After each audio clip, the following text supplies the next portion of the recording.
Hello, and thank you for tuning in. My name is Shannon Blackburn, and I'm the new Billings area fisheries biologist. Unfortunately, we can't hold an in-person public listening and information meeting, but thankfully there are other mediums in which to communicate. We're here because in the summer of 2019, Asian clams were discovered in Lake Elmo State Park. Asian clams are an invasive species, and this is the first time their presence has been confirmed in Montana. This presentation is to provide more detail about the issue of Asian clams in Lake Elmo, potential actions that FWP may take to control the population, and to introduce possible fisheries and park improvement projects. This is a pre-recorded presentation, so I can't answer any live questions, but please post your comments and questions either to the survey questionnaire or directly messaging FWP, and we will respond as soon as we are able. Do note that your comments and questions are visible for everyone to see. Additionally, a copy of this presentation's transcript will be made available. Originally a storage basin for irrigation water, Lake Elmo is part of the Billings Benchwater Canal System.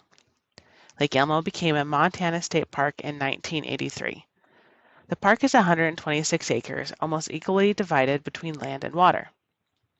Funding for the park is provided through state park revenue, license plate fees, and coal bed tax dollars. Visitors to Lake Elmo can enjoy many amenities and is in the top 5 Montana state parks for visitation. An estimated 150 to 170,000 people visit Lake Elmo annually.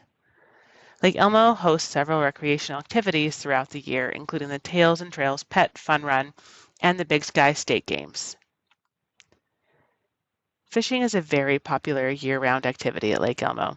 Surveys document nearly 10,000 licensed angler days per year. Highlights include a kids fishing derby in the spring and, when conditions allow, teaching an ice fishing course through the Becoming an Outdoors Woman program.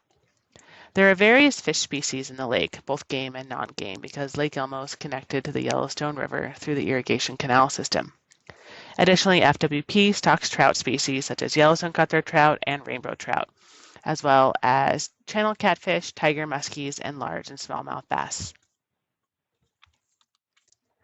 Lake Elmo is also a great place for bird watching. There are many different species to view throughout the year, and guided bird walks are hosted by the park. Additionally, Lake Elmo is home to several native amphibian species, including the spiny soft-tailed turtle and the northern leopard frog. The giant floater mussel is also native to Montana and found in Lake Elmo. It's important that giant floater mussels not be confused with Asian clams, a recent find in Lake Elmo. These are two very different species, and Asian clams are not native to the area or even North America. Asian clams were first detected during an aquatic invasive species training in June of 2019 at the boat ramp on the eastern shoreline. Currently, Lake Elmo State Park is the only water body in Montana that has documented the presence of Asian clams.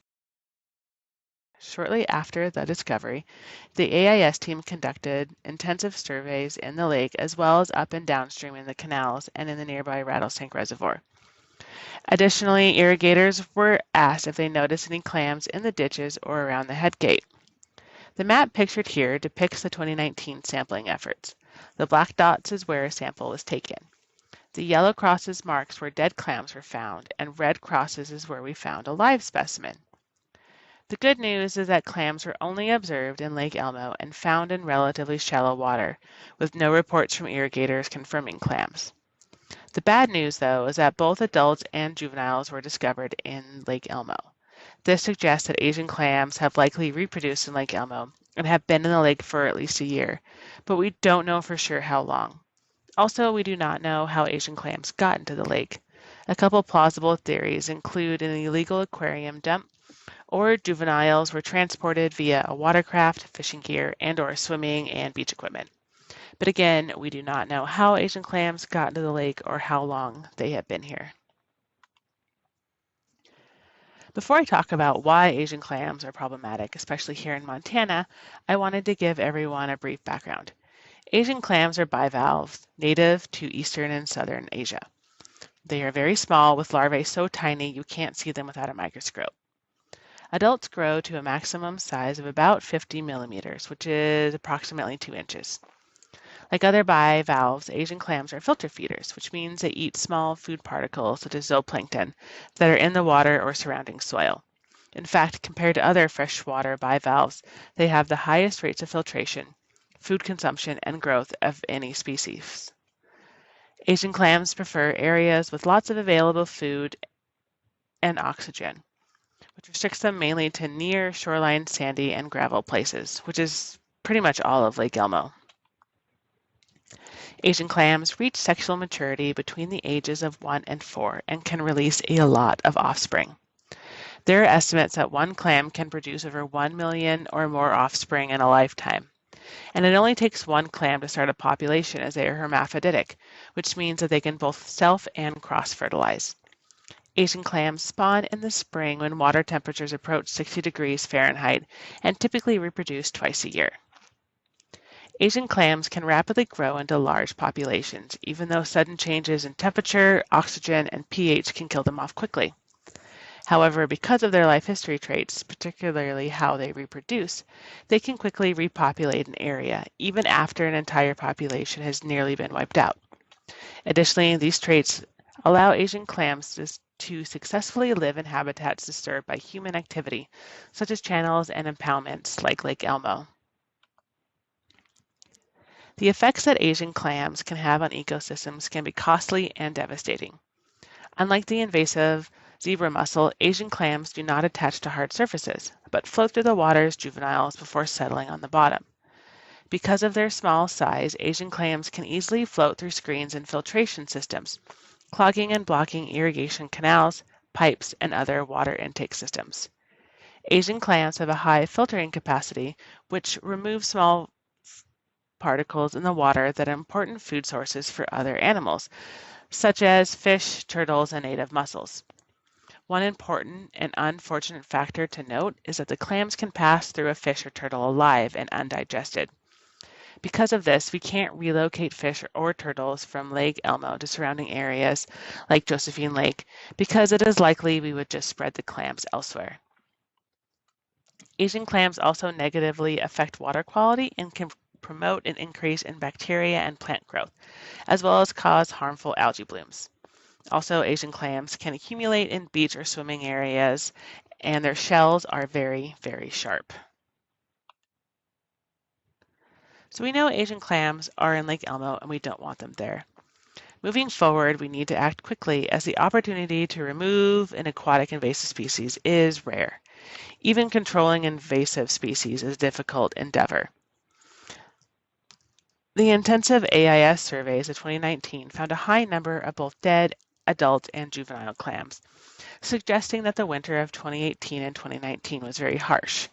However, 5 live clams were found, indicating that the population of Asian clams is starting to bounce back from a kill event, and we know it only takes one to restart a population. This upcoming autumn might be the best time to try and remove the clams while densities are still low. If a viable population is maintained in Lake Elmo, Asian clams may spread to other waters either by human movement or through the irrigation system to the Yellowstone River. One of the reasons FWP didn't just drain Lake Elmo immediately after finding the clams is because there are so many different stakeholders and users at the park. Coordinating logistics is difficult and timely. We also wanted to gather more information to ensure a proper analysis of risk versus benefits under several different management scenarios, as well as try to raise funds for potential park and fishery improvement projects. Some of the first steps that FWP has taken includes asking questions like, what would prevention and removal look like? How likely is the spread of the clams into the surrounding canals and nearby reservoir streams and even the Yellowstone River? To better answer these questions, we compiled an internal team with FWP personnel from different backgrounds.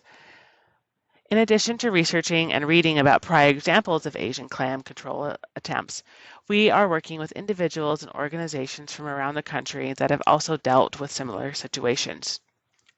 And now we are seeking out public input. We want to hear your ideas, questions, and comments.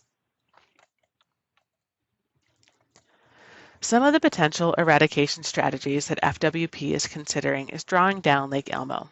beginning with a partial drawdown of 6 to 8 feet this late autumn, and then refilling in the spring of 2021.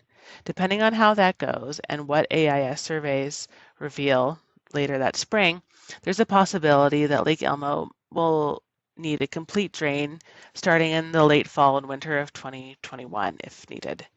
A drawdown is being considered because it could be an economically feasible and quick solution for complete removal. Drawing down and draining the lake will likely expose the clams to freezing temperatures and dry conditions, which could kill off the population. This method isn't guaranteed to kill all of the clams, but is the best known opportunity to control them and prevent their spread from Lake Elmo. Other possible treatments in conjunction with a drawdown might include placing physical barriers over known hotspots. Physical barriers can help immobilize and suffocate the clams. This method has been used in other places, like in Lake Tahoe. However, Lake Tahoe only has a kill rate of about 98%, so this method may need to be used in combination with a chemical treatment or another measure. Again, timing is important, and we are targeting aggressive removal strategies to help curb the possibility for further spread. If we miss this potential opportunity for 100% removal while densities are low, future management actions would not only become an annual expense, but we would only be attempting to control the population under the constant threat of having additional Asian clams populations established elsewhere. The silver lining in the effort to remove Asian clams in Lake Elmo is the potential to implement several improvements to the state park if timing and funding allow. Since Lake Elmo was created for irrigation storage, it does not provide ideal habitat for fish. With the lake drawn down, this would be a great time to work on improving habitat conditions, which could include installing catfish condos, artificial reefs, and even dredging the lake to make it deeper and cooler for fish. We would also like to improve access to the lake in the winter, so getting down onto the ice with all of the ice fishing gear is easier. And finally, we would like to add 1 to 2 additional fishing jetties at Lake Elmo to expand fishing opportunities for bank anglers around the lake. On the park side, the drawdown would be a great time to remove debris from the drained lake. There are also plans to develop additional lakeside picnic areas and make trail improvements. The trail improvements might be an overwater boardwalk along Lake Elmo Drive to create a safer distance between park visitors and motor vehicles. This boardwalk could also have fishing nodes built in to expand angler access. Next steps include conducting another round of AIS surveys this summer to monitor how the population responded to the 2019-2020 winter and if any additional spread has occurred. The AIS team will also be looking for any hotspots where clams are discovered in high densities. We are also evaluating upcoming stocking strategies and what harvest limits might look like for the latter part of 2020 and into 2021. FWP is also working on completing an environmental assessment, which once complete will be available to the public. And again, as part of the planning process, we are seeking your input to help develop different alternatives that we can use to control the clams, gain insight for Lake Elmo State Park, and identify aquatic habitat improvements that might be more easily completed if a lake drawdown alternative is selected. That concludes this presentation. Thank you for your time and attention. Please provide feedback by filling out the questionnaire. The link to the questionnaire is in the same post as where you found this video and on the FWP website. The questionnaire will be available starting today, May 1st, to respond to until May 17th. Please check out FWP's Clean Drain Dry website to find out more information regarding aquatic invasive species in Montana. I just want to say thank you again. Thank you for your time and attention, and we look forward to reading your comments and hearing your ideas.